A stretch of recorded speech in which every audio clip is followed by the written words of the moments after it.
Hello students, good morning, good afternoon, good evening. હું Viraj sir આપ સૌ વિદ્યાર્થી મિત્રોનું હાર્દિક સ્વાગત કરું છું ડીએલ સર ક્લાસીસ યુટ્યુબ ફેમિલીમાં.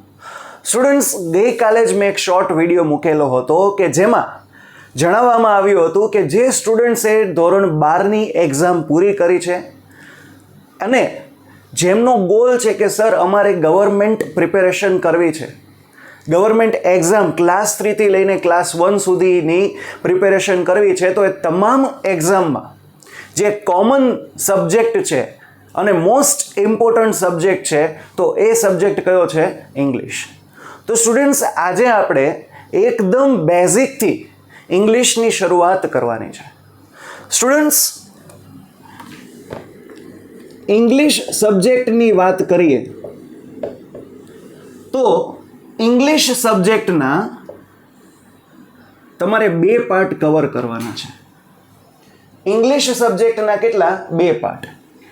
એમાં પહેલો પાર્ટ છે ગ્રામર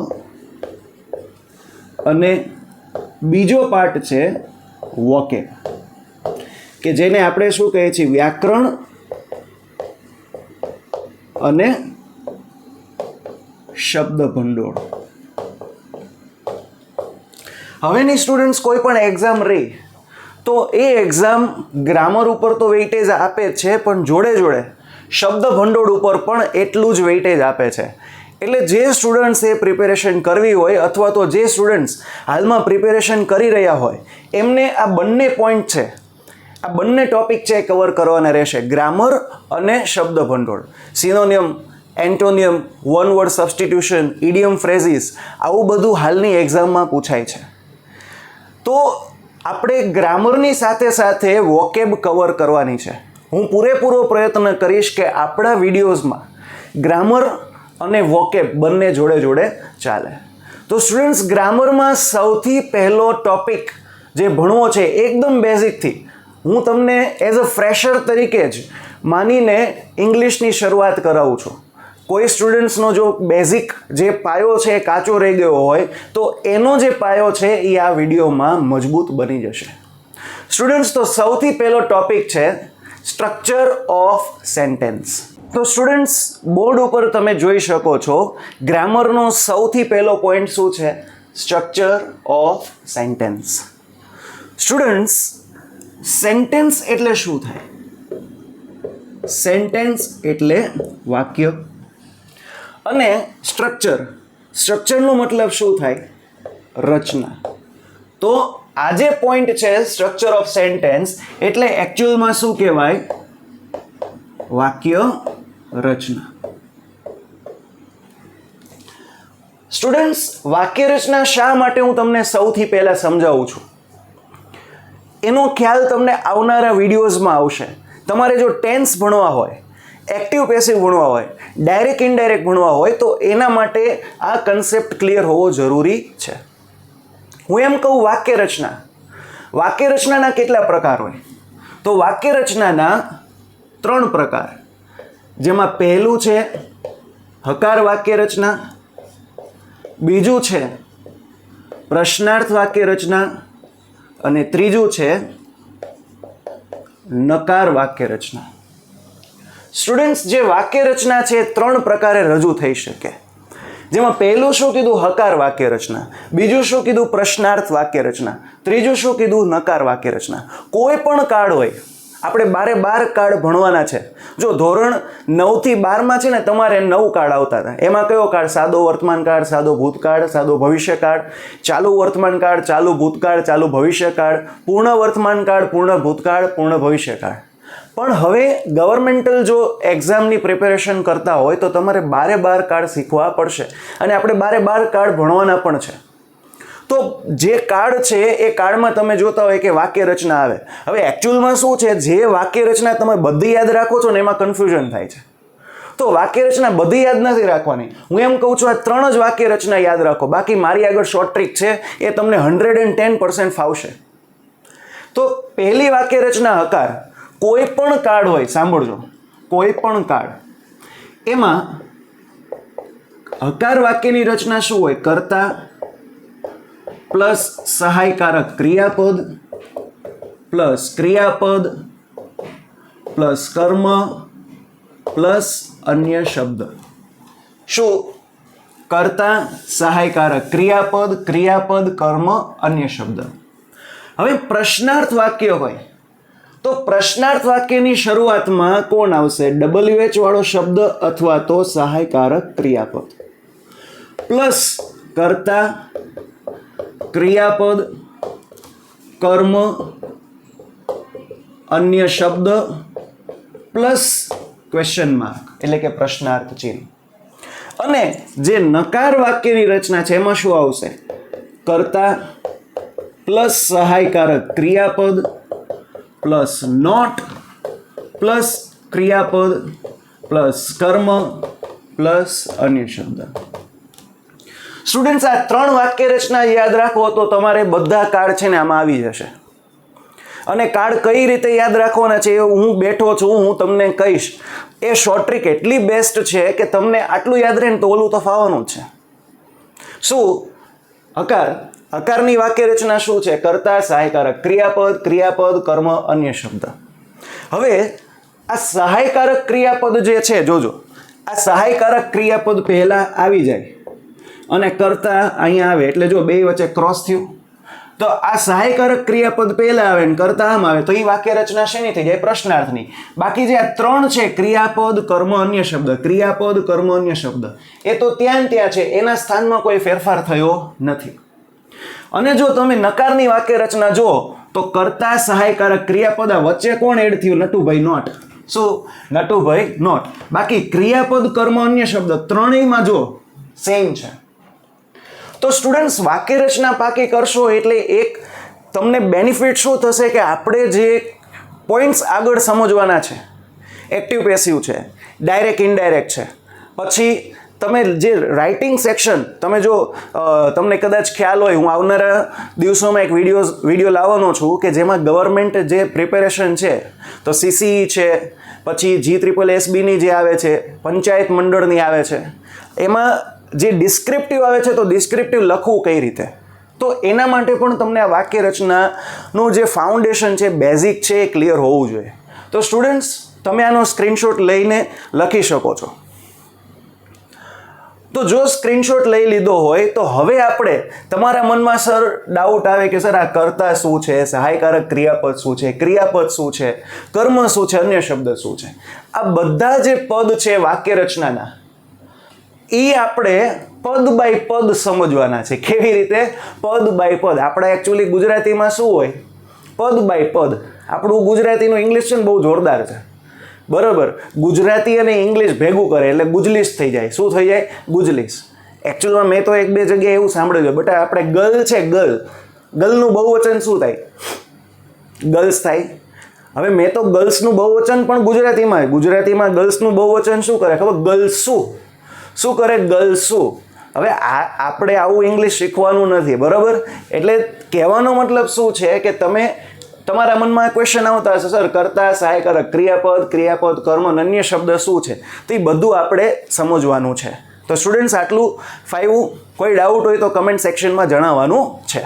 તો વાક્ય રચનાના જે પદ હતા એ પદમાં સૌથી પહેલું પદ કયું છે? સૌથી પહેલું પદ છે કર્તા. સ્ટુડન્ટ્સ, આ જે કર્તા છે એને ઇંગ્લિશમાં શું કહેવાય? સબ્જેક્ટ. શું કહેવાય? સબ્જેક્ટ. કર્તાને ઇંગ્લિશમાં શું કહેવાય? સબ્જેક્ટ. હવે હું તમને પૂછું કર્તા એટલે શું, તો તમે ફટ દઈને આન્સર આપશો. કેમ ફટ દઈને? કે સર કર્તા એટલે ક્રિયાનો કરનાર. હવે તમે સાચા છો કે સર કર્તા એટલે શું થાય? ક્રિયાનો કરનાર. પણ સ્ટુડન્ટ્સ, એક કડવું સત્ય કહું, તમને વાક્ય રચના આવડે, તમને આ વ્યાખ્યા આવડે તો એનાથી એવું નથી કે તમને ઇંગ્લિશ ફાવે. ઇંગ્લિશ છે ને એ તમે વાક્ય રચના પાકી કરીને કે પછી આ વ્યાખ્યા પાકી કરીને ક્યાંય તમને પૂછાવા નથી. કોઈ પણ એક્ઝામમાં એવું નહીં પૂછાય કે કર્તા એટલે શું. તમારે એને યાદ રાખવું પડશે કંઈક યુનિક રીતે. હું તમને એમ કહું કે કર્તા છે, એમાં કોનો સમાવેશ થાય? તો એમાં આઈ, વી, યુ, હી, શી, ઇટ, દે આટલા છે એમાં કર્તાનો સમાવેશ થાય. આ ઉપરાંત અથવા એક વચન કે બહુવચન નામનો સમાવેશ થાય છે. શું સ્ટુડન્ટ્સ કીધું?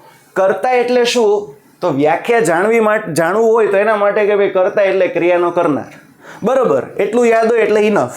પણ ક્રિયાનો કરનાર એટલે કે કર્તામાં કોનો સમાવેશ થાય?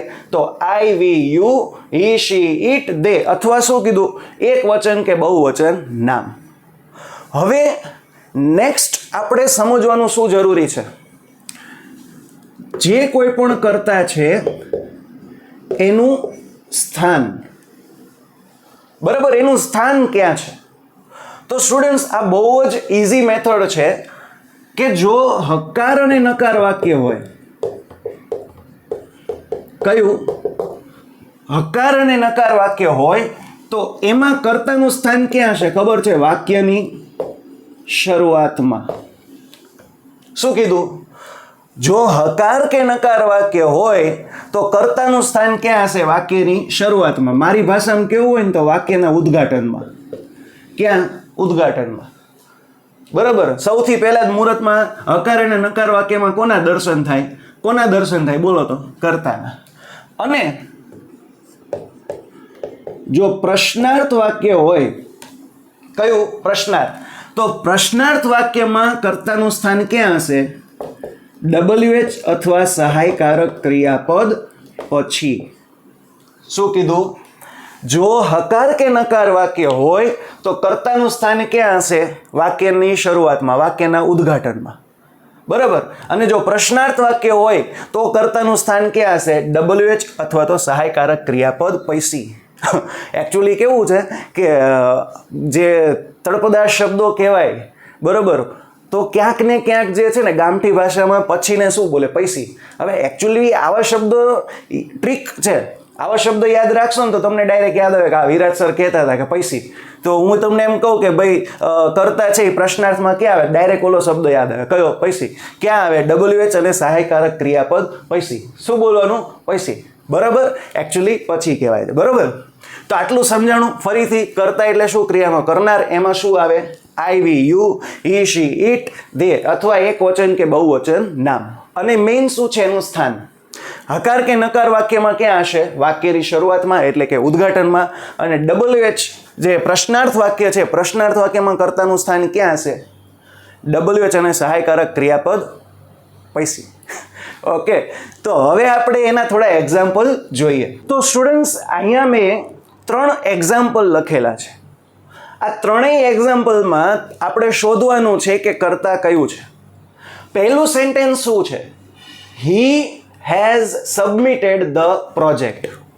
હા, હવે એક મોસ્ટ આઈએમપી તમને રૂલ કહું છું. જો મેં તો તમને લખાયું કે કર્તાનું સ્થાન ક્યાં હોય, તો કર્તાનું સ્થાન જો હકાર વાક્ય છે, આ વાક્ય કયું છે? હકાર. કઈ રીતે ખબર પડે? પહેલાં તો આમાં કંઈ પ્રશ્નાર્થ ચિહ્ન છે? જો તો ના. આમાં કંઈ નોટ એટલે કે નટુભાઈ છે? ના. તો આ વાક્ય કયું હોય? હકાર. તો હકાર વાક્યમાં કર્તાનું સ્થાન ક્યાં હોય? બોલો તો. વાક્યની શરૂઆતમાં, વાક્યના ઉદ્ઘાટનમાં. તો અને આમતું હમણાં તમને ઓલું લિસ્ટ લખાવ્યું એમાં હી હતું, તો હી શું કહેવાય? કર્તા. ખબર પડી? શું હકાર વાક્ય હોય કે નકાર વાક્ય હોય એમાં કર્તાનું સ્થાન છે એ ક્યાં હશે? વાક્યની શરૂઆતમાં. આવું નવું એક્ઝામ્પલ જુઓ. શું છે? Dhoni won the match. પહેલાં તો જો આ શું છે? પૂર્ણ વિરામ છે. હા, એટલે પ્રશ્નાર્થ વાક્ય તો નહીં હોય. હવે આમાં ક્યાંય નોટ નટુભાઈના દર્શન થાય છે? નથી થતા. તો હકાર વાક્ય થયું તો હકાર વાક્યમાં કર્તા ક્યાં હશે? બોલો તો.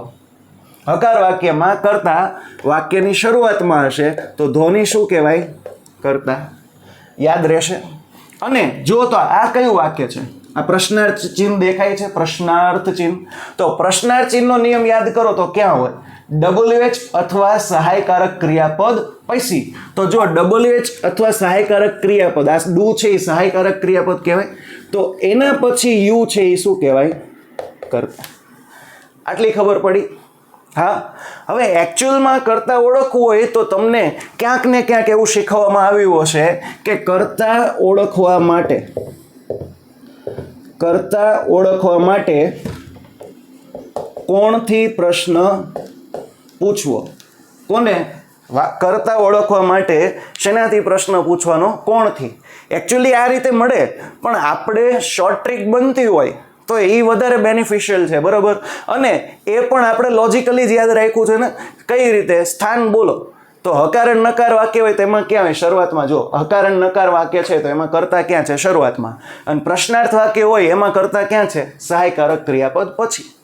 હવે એકચ્યુઅલી જો ધોની વોન ધ મેચ, કોણ મેચ જીત્યું? ધોની. તો ધોની શું કહેવાય? કર્તા. હા, આ રીતે મળે. પણ વધારે તમને જ્યારે એમસીક્યુ આપેલા હોય, ઓલું છે ને પેરા જમ્બોલેક આવે, બરોબર, એમાં સેન્ટેન્સ તમને આડાવડા આપેલા હોય ને એમાં તમારે વ્યવસ્થિત વાક્ય રચના પ્રમાણે ગોઠવવામાં, તો ત્યારે તમને આ કન્સેપ્ટ છે એ કામમાં આવશે. ઓકે સ્ટુડન્ટ્સ, તો કર્તા આ જે એક્ઝામ્પલ છે એ તમારે લખવાના છે. તો સ્ટુડન્ટ્સ, આ વિડીયોમાં આપણે શું જોયું?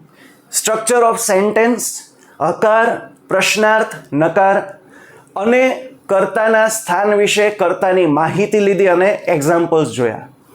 નેક્સ્ટ વિડીયોમાં આપણે સહાયકારક ક્રિયાપદ, કર્મ વિશે માહિતી મેળવવાની છે.